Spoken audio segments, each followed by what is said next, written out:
The vast Wyoming plains stretched out like an endless canvas under the fading light of a September evening in 1875, where the sun dipped low, casting long shadows that danced across the golden grasses bending in the cool breeze. Caleb Holt, a man forged by the unforgiving trails of the American West, guided his faithful horse, Rusty, toward the wagon yard on the outskirts of Laramie. At 32, Caleb's face bore the etchings of a life spent under relentless ski-said deep lines around his steel blue eyes from squinting against the sun, a jaw set firm from years of solitary decisions, and a mustache that hid the rare smiles he allowed himself. He had been driving cattle from Texas up the Chisholm Trail for what felt like an eternity, but this season's herd had been sold off in Cheyenne, leaving him with a pocket full of silver dollars and a restlessness that no amount of whiskey could quell. Rusty, a sorrel gelding with a white blaze on his forehead,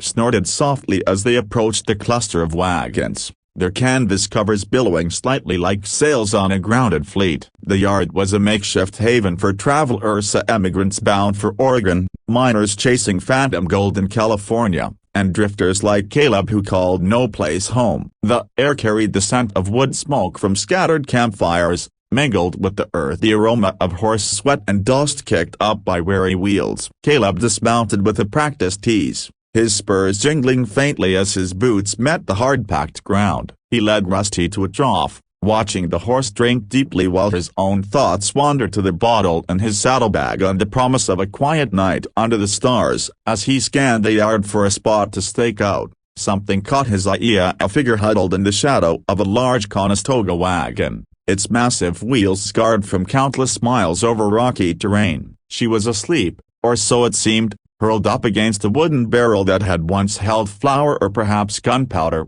her form small and vulnerable amid the chaos of crates and harnesses strewn about. Her dark hair, tangled and dusted with trail grime, fell across her face like a veil, obscuring features that hinted at youth and hardship. A thin shawl, frayed at the edges and inadequate against the encroaching chill, was clutched in her hands as if it were her last defense against the world. Caleb paused, his hand still on Rusty's reins, a flicker of curiosity piercing his usual indifference. Who was she? A runaway?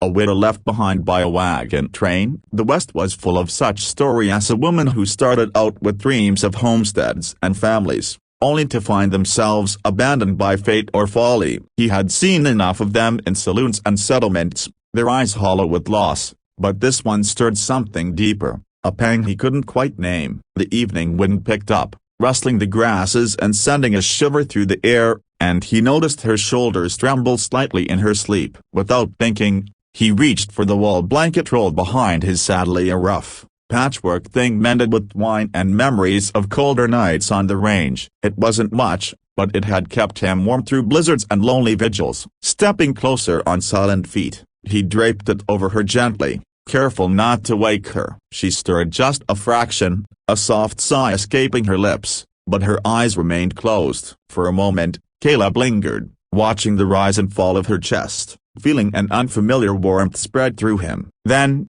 shaking his head at his own foolishness, he turned back to Rusty and led the horse away to find their own rest. The night deepened, stars emerging like pinpricks in a velvet sky, while the wagon yard came alive with the murmurs of travelers sharing tales around flickering fires. Caleb built his own small blaze a short distance away, boiling coffee in a battered tin pot and chewing on jerky from his pack. His mind kept drifting back to the woman under his blanket, wondering what chain of events had led her there. He wasn't a man given to sentiment. Life on the trail had taught him to guard his heart as fiercely as his herd from rustlers. Born in a sad house in Kansas to parents who scratched a living from the soil until a drought claimed them both, Caleb had taken to cowboying at 15, learning the ropes from grizzled veterans who spoke little and expected less. He'd roped steers, branded calves, and steered down storms that could swallow a man whole. Women had come and gone, dance hall girls with painted smiles, ranchers' daughters with fleeting affections, but none had lingered in his thoughts like this stranger. As the fire crackled, he pulled out his harmonica, a relic from his father, and played a low, melancholic tune that echoed across the yard. The notes carried on the wind, perhaps reaching her in dreams, but he played for himself, a ritual to ward off the solitude that clung to him like dust. Dawn broke with the crisp clarity, the sky shifting from indigo to rose as the first rays pierced the horizon. Caleb rose early, as was his habit, shaking off the dew from his bedroll and tending to Rusty with a curry comb. The yard stirred to life. Children scampered about, women stoked breakfast fires, and men hitched teams with grunts and curses. He was pouring the last of his coffee when he heard footsteps approaching, light and tentative. There she stood, his blanket folded neatly over her arm, her green eyes afleck with gold like sunlight on river stone as meeting his with a mix of gratitude and caution. She was younger than he'd thought, perhaps 25, with high cheekbones and a mouth that suggested both softness and resolve. Her dress, once fine cotton now faded and mended, hung loosely on her frame. Speaking of meals Mr. and Miles endured. "This yours?"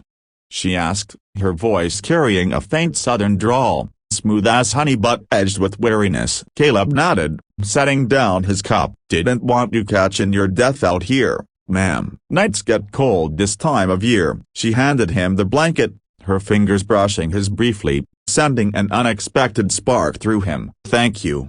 I must have dozed off deeper than I meant." "Name's Eliza Thorne." "Caleb Holt," he replied, tipping his hat. Up close, he could see the faint bruises under her eyes, the signs of exhaustion that no amount of sleep could erase. "You with one of these trains?" Eliza glanced back at the wagons, where families bustled about, loading supplies and harnessing oxen. "Was my husband, Jacob, and I joined up in Missouri, headed west for a new start, but he took Zika fever got him 2 weeks back, near the Platte River." Her voice caught, but she straightened, refusing to let grief bend her. "The folks in the train were kind enough to let me stay on, but I ain't kin, and pity only stretches so far. Been sleeping out here to give 'em space." Caleb absorbed her words, picturing the scene, a man wasting away in a jolting wagon, his wife helpless beside him, the relentless trail claiming another soul. He'd lost companions to similar fate as his snake bites, river crossings, Indian raids, but never someone so close. "Sorry for your loss," he said gruffly, the words feeling inadequate. "Got family out west?" She shook her head, tucking a strand of hair behind her ear. "None livin'. Jacob's people were back in Georgia, but the war took most of them. We thought California might hold something better, gold, land, anything but sharecropping and memories." A wry smile touched her lips. "Now it's just me and what little I can carry." The conversation hung there, awkward yet charged, as the yard filled with the creak of axles and shouts of departure. Caleb felt an urge to offer more than platitudes. But what? He was no savior, just a cowboy with a horse and a horizon. Yet, as she turned to go, he called out, "Wait, you eaten yet?" "Got some biscuits and bacon here." "Ain't much, but it's hot." Eliza hesitated, pride warring with hunger in her eyes. Finally, she nodded. "That'd be kind. I can pay. Got a few coins from selling Jacob's watch." He waved it off. "No need." Sit. They shared the meal by his dying fire, the simple act bridging the gaps between strangers. Eliza spoke of her life before the trail, growing up on a small farm outside Atlanta, learning to read from her mother, who had been a schoolteacher before the Yankees burned their way through. Jacob had been a blacksmith, strong and optimistic, dreaming of staking a claim where the soil was rich and the winters mild. Caleb, in turn, shared snippets of his own past, the thrill of his first cattle drive, the camaraderie of campfires, the sting of a stampede that had claimed his best friend. As they talked, the sun climbed higher, warming the air and casting a golden hue over everything. Eliza's laughter, light and unexpected, rang out when he recounted a tale of a cow that had wandered into a saloon in Abilene, and Caleb found himself smiling, the expression foreign on his face. By mid-morning, the wagon train was ready to roll, the captain a burly man with a beard like a brambly bellowing orders. Eliza stood, brushing crumbs from her skirt. "I best be goin', thank you, Mr. Holt, for the blanket and the breakfast." "It's more than most would have done." Caleb rose too, his mind racing. He could let her go, watch the wagons fade into the distance, and ride on to the next job, the next town. But the thought left a hollow ache. "Where you headed exactly?" "Oregon Trail forks soon. Captain says we're aimin' for Sacramento." "Gold country's killin', or so they say. She shrugged. I'll figure it out. He scratched his chin, glancing at Rusty grazing nearby. I got a small spread up near Cheyenne, nothing fancy, just a cabin in some acreage I claimed last year. Been meaning to winter there, tend to things. If you need a place to rest up, regroup, you could come along. No strings, just till you get your bearings. Eliza's eyes widened, searching his face for deceit. Why? You don't know me from Eve. Caleb met her gaze steadily. Seen enough folks chewed up by this land. Don't sit right, leaving you to it alone. Besides, could use help with chores if you're willin'. She bit her lip, weighing the offer. The train's lead wagon lurched forward, dust rising in its wake. Finally, she nodded. All right, but I learned my keep. Ain't looking for charity. A deal struck. They gathered her meager belongings up: a trunk of clothes, a Bible, and Jacob's old Colt revolver from the wagon master, who eyed Caleb suspiciously but said nothing. Eliza borrowed a mule from a sympathetic family, promising to send it back from the next fort. As they rode out together, leaving the yard behind, the plains opened up before them, vast and promising. The journey north would take days, through rolling hills and shallow rivers, under skies that could turn from blue to storm in an instant. Their first day on the trail was a test of sorts, the silence between them broken by practicalities of where to water the animals, how to spot game for supper. Eliza rode with a straight back, her shawl tied around her neck, adapting quickly to the mule's stubborn gait. Caleb pointed out landmarks, a distant butte where he'd once camped during a blizzard, a creek teeming with trout. As evening fell, they made camp in a sheltered draw, the wind whispering through cottonwoods. Caleb built a fire while Eliza unpacked biscuits she'd baked the night before, and they ate in companionable quiet, the crackle of flames their only music. Tell me about your spread, Eliza said, poking at the embers with a stick. How'd a cowboy like you end up with land? Caleb leaned back against his saddle, staring into the fire. Won it in a poker game, believe it or not. Fella from back east, thought he could outbluff me. Cabin was already there, built by some homesteader who gave up. Got a few head of cattle, a garden plot. Figured it'd be a place to hang my hat when the drives get too old for these bones. She smiled. Sounds peaceful. Jacob and I talked about something like that, our own piece of earth. He nodded, sensing the weight of her loss. Peaceful's relative. Winters are harsh, wolves prowl, and neighbors are scarce. But it's mine. As night deepened, they unrolled their bedrolls under the stars. Eliza wrapped herself in a quilt from her trunk, but Caleb noticed her shiver. Take the blanket again, he offered. She accepted with a grateful nod. Lying there, listening to the coyotes howl in the distance, Caleb pondered the turn his life had taken. What was he doing, inviting a widow into his world? Yet, there was a rightness to it, a sense that fate had draped that blanket for a reason. The next morning brought rain, a steady drizzle that turned the trail to mud. They pressed on, cloaks drawn tight, conversation flowing easier now. Eliza shared stories of southern summers, picking cotton and dancing at barn raisings. Caleb recounted adventures from the trail, dodging Comanche arrows, fording swollen rivers, the exhilaration of a successful drive. By afternoon,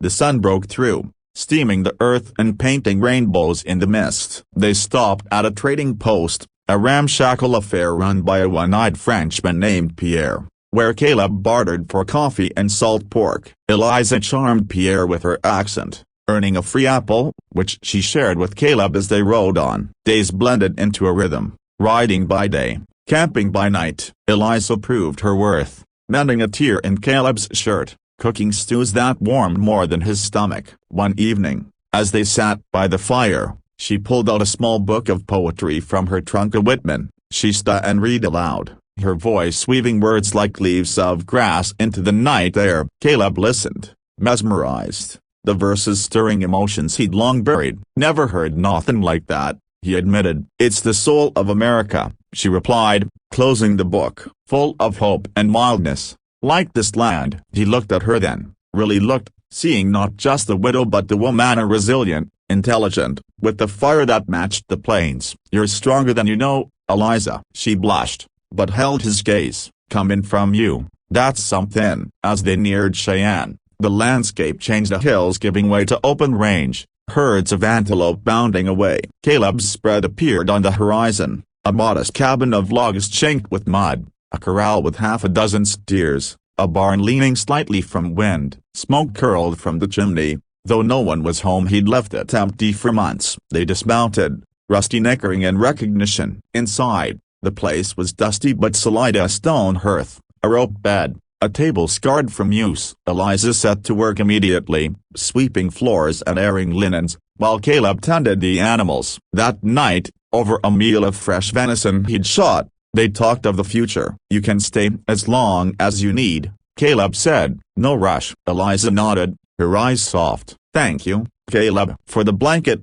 the ride, the home." "I didn't know kindness like this still existed." He reached across the table, his hand covering hers. "Didn't know I had it in me." In that moment, as the fire popped and the wind howled outside, Caleb realized this was no temporary shelter. It was the beginning of a life he never knew he wanted, the one with shared silences, laughter, and perhaps love. The wagon yard had been the spark, but here, in this cabin, it would kindle into something enduring.